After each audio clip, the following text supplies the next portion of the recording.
Ahinda vote ನಂಬಿದ್ದ ಸಿದ್ದರಾಮಯ್ಯಗೆ big shock. ಇದು ನಾಮಪತ್ರ ಸಲ್ಲಿಕೆ ಕೊನೆ ದಿನ ವರ್ಣ ರಾಜಕೀಯಕ್ಕೆ ಟ್ವಿಸ್ಟ್ ಸಿಕ್ಕಿದೆ.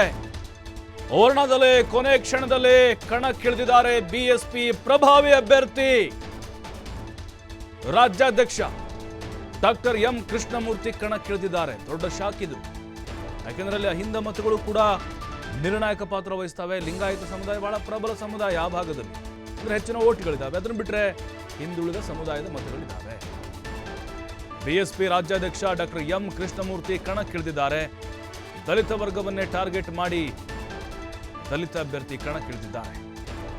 43,000ಕ್ಕೂ ಅಧಿಕ ಮತಗಳಿದ್ದಾವೆ. ಅಲ್ಲಿ ಕಳೆದ 3 ಅವಧಿಯಿಂದ ಪ್ರಬಲ ಅಭ್ಯರ್ಥಿಯನ್ನ ಕಣಕ್ಕಿಳಿಸಿರಲಿಲ್ಲ. 3 ಅವಧಿಯಲ್ಲಿ ಕಾಂಗ್ರೆಸ್ಗೆ ದಲಿತ ವರ್ಗ ಬೆನ್ನೆಲುಬಾಗಿ ನಿಂತಿತ್ತು. ಸದ್ಯ ವರ್ಣದಲ್ಲಿ ದಲಿತ ಸಮುದಾಯದ ಪ್ರಭಾವಿ ನಾಯಕ ಸ್ಪರ್ಧೆ ಮಾಡಿದ್ದಾರೆ. ಈ ಸ್ಪರ್ಧೆಯಿಂದ ಸಿದ್ದರಾಮಯ್ಯ ಅವರಿಗೆ ಹಿನ್ನಡೆ ಆಗುತ್ತಾ? ಈಗ ಚರ್ಚೆ ಶುರುವಾಗಿದೆ ಹೊಸದಾಗಿ. ಮತ್ತಷ್ಟು ಮಾಹಿತಿ ಪುನೀತ್ ಕೊಡ್ತಾರೆ. ಪುನೀತ್, ಕೊನೆ ಕ್ಷಣದಲ್ಲಿ ಆದಂತಹ ಒಂದು ಟ್ವಿಸ್ಟ್ ಇದು. ಅದರ ಜೊತೆಗೆ ಇದರ ಹಿಂದೆ ಬಿಜೆಪಿಯ ಲೆಕ್ಕಾಚಾರಗಳು ಅಥವಾ ಅಲ್ಲಿ ಮ್ಯಾಚ್ ಫಿಕ್ಸಿಂಗ್ ಏನಾದರೂ ಆಗಿರ್ಬೋದು ಅನ್ನುವಂಥ ಅನುಮಾನಗಳಿದ್ದಾವೆ. ಅಂದರೆ ಇದು ಸಿದ್ದರಾಮಯ್ಯನವ್ರಿಗೆ ಏನಾದರೂ ವ್ಯತಿರಿಕ್ತ ಪರಿಣಾಮ ಬೀರೋ ಸಾಧ್ಯತೆಗಳಿರ್ಬೋದಾ?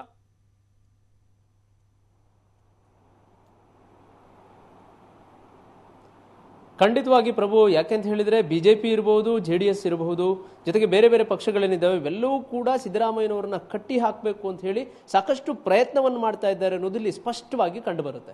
ಮೊದಲಿಗೆ ನಾವು ನೋಡ್ತಕ್ಕಂಥದ್ದು JDS ಪಕ್ಷವನ್ನು ನೋಡಬೇಕು. ಈಗಾಗಲೇ ಹಿಂದೆ ಅಭಿಷೇಕ್ ಅಂತಕ್ಕಂಥ ಒಬ್ಬ ವ್ಯಕ್ತಿಗೆ ಇಲ್ಲಿ ಟಿಕೆಟ್ ಅನ್ನ ಕೊಡಲಾಗಿತ್ತು. ವರುಣಾ ಕ್ಷೇತ್ರದ JDS ಅಭ್ಯರ್ಥಿಯನ್ನ ಮಾಡಲಾಗಿತ್ತು. ತಕ್ಷಣವಾಗಿ ಅವರನ್ನ ಬದಲಾಯಿಸುವಂತ ಒಂದು ಕೆಲಸವನ್ನು ಮಾಡುವ ಮುಖಾಂತರ ಭಾರತೀ ಶಂಕರ್ ಏನಿದ್ದಾರೆ, ಅಂದ್ರೆ ಟಿ ನರಸೀಪುರದಲ್ಲಿ ಹಿಂದೆ ಶಾಸಕರಾಗಿಯೂ ಕೂಡ ಕಾರ್ಯವನ್ನು ನಿರ್ವಹಿಸಿದಂತಹ ಭಾರತೀ ಶಂಕರ್ ಅವರನ್ನ ಈಗ ವರುಣಾ ಕ್ಷೇತ್ರದ ಅಭ್ಯರ್ಥಿಯನ್ನಾಗಿ ಮಾಡಿದ್ದಾರೆ. ಇದು ಒಂದು ಕಡೆ. ಮತ್ತೊಂದು ಕಡೆ ಕೊನೆ ಕ್ಷಣದಲ್ಲಿ ಕೃಷ್ಣಮೂರ್ತಿ, ಬಿಎಸ್ಪಿ ಪಕ್ಷದ ಕೃಷ್ಣಮೂರ್ತಿ ಅವರು ರಾಜ್ಯಾಧ್ಯಕ್ಷರಿದ್ದಾರೆ. ಇವರು ನಿನ್ನೆ ನಾಮಪತ್ರವನ್ನು ಸಲ್ಲಿಸಿದ್ದಾರೆ. ಇದು ಪ್ರಮುಖವಾಗಿ ದಲಿತ ಮತಗಳನ್ನ ತಾವು ಏನು ಕಾಂಗ್ರೆಸ್ಗೆ ಕ್ರೋಢೀಕರಣ ಆಗದೇ ಇರೋ ರೀತಿಯಲ್ಲಿ ಇದನ್ನ ಪ್ರಯತ್ನವನ್ನ ಮಾಡಲಾಗಿದೆ ಅನ್ನೋ ಅನುಮಾನಗಳು ವ್ಯಕ್ತವಾಗ್ತಾ ಇದ್ದಾವೆ. ಯಾಕೆಂತ ಹೇಳಿದ್ರೆ ಇಲ್ಲಿ ವರುಣಾ ಕ್ಷೇತ್ರವನ್ನ ನಾವು ಗಮನಿಸಿದಂತಹ ಸಂದರ್ಭದಲ್ಲಿ ಮೊದಲಿಗೆ ಬರ್ತಕ್ಕಂಥದ್ದು ವರುಣಾ ಕ್ಷೇತ್ರದಲ್ಲಿ 55,000ಕ್ಕೂ ಅಧಿಕ ಮತದಾರರು ಇರತಕ್ಕಂಥದ್ದು ವೀರಶೈವ ಲಿಂಗಾಯತ ಸಮುದಾಯಕ್ಕೆ ಸೇರಿದಂತವರು. ಇನ್ನ ಎರಡನೇ ಸ್ಥಾನದಲ್ಲಿ ಬರ್ತಕ್ಕಂಥದ್ದು ದಲಿತ ಮತಗಳು. ಈ ಒಂದು ದಲಿತ ಮತದಾರರ ಸಂಖ್ಯೆ ಸುಮಾರು 43,000ಕ್ಕೂ ಕೂಡ ಹೆಚ್ಚಿನ ಸಂಖ್ಯೆಯಲ್ಲಿದ್ದಾರೆ. ಇದು ಪ್ರಮುಖವಾಗಿ ವರುಣಾ ಕ್ಷೇತ್ರದಲ್ಲಿ ಈ ಹಿಂದಿನಿಂದಲೂ ಕೂಡ ಅಂದ್ರೆ ಏನು ವರುಣಾ ಕ್ಷೇತ್ರವಾಗಿ ಉದಯವಾದ ನಂತರ ಆ ಒಂದು ವರುಣಾ ಕ್ಷೇತ್ರದಲ್ಲಿ ಕಾಂಗ್ರೆಸ್ಸೇ 3 ಬಾರಿಯೂ ಕೂಡ ಗೆದ್ದಿದೆ. ಅದರಲ್ಲಿ ಸಿದ್ದರಾಮಯ್ಯನವರು 2 ಬಾರಿ ಗೆದ್ರೆ, ಅವರ ಪುತ್ರ 1 ಬಾರಿ ಕೂಡ ಗೆದ್ದಿದ್ದಾರೆ. ಇನ್ನು ಇಲ್ಲಿ ಮುಖ್ಯವಾಗಿ ಸಿದ್ದರಾಮಯ್ಯನವರ ಕೈ ಹಿಡಿತಾ ಇರತಕ್ಕಂಥದ್ದು ಅಹಿಂದ ಮತಗಳು.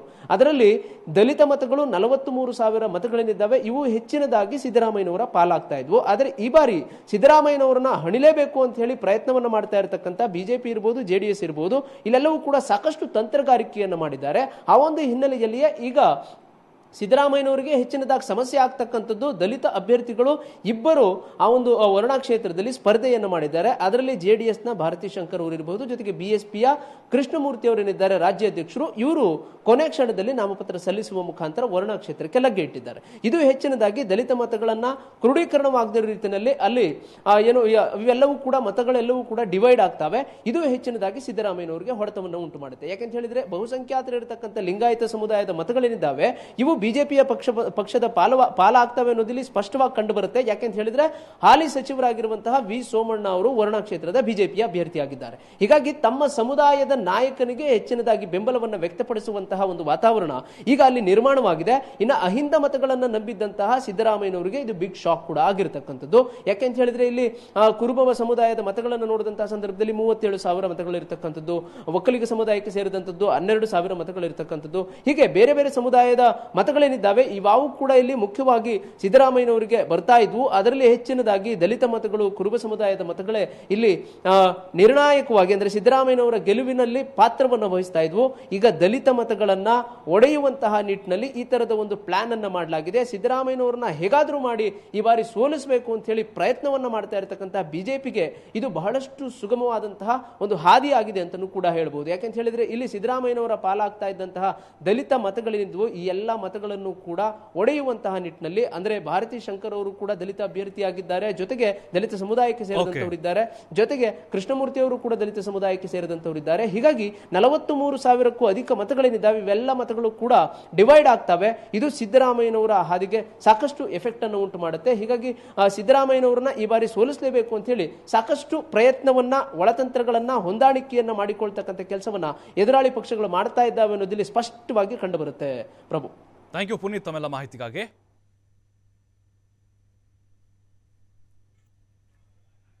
ನೋಡಿ, ಈಗ BSP ಇಂದ ಕೃಷ್ಣಮೂರ್ತಿ ಅವರು, ಅದರಲ್ಲೂ ದಲಿತ ಸಮುದಾಯಕ್ಕೆ ಸೇರಿದಂಥವ್ರು, ಓಟ್ಗಳೇ ಡಿವೈಡ್ ಆಗುತ್ತಾ ಅನ್ನೋದು ಪ್ರಶ್ನೆ ಈಗ. ಯಾಕಂದರೆ ಸಿದ್ದರಾಮಯ್ಯನವರು 2 ಬಾರಿ ಗೆದ್ದಿದ್ದಾರೆ, ಯತೀಂದ್ರ 1 ಬಾರಿ ಗೆದ್ದಿದ್ದಾರೆ, ಅಭಿವೃದ್ಧಿಗಳನ್ನು ಮಾಡಿದ್ದಾರೆ, ಅಭಿವೃದ್ಧಿ ಮೇಲೆ ಅವರು ಚುನಾವಣೆ ಹೋಗ್ತಾ ಇದ್ದಾರೆ.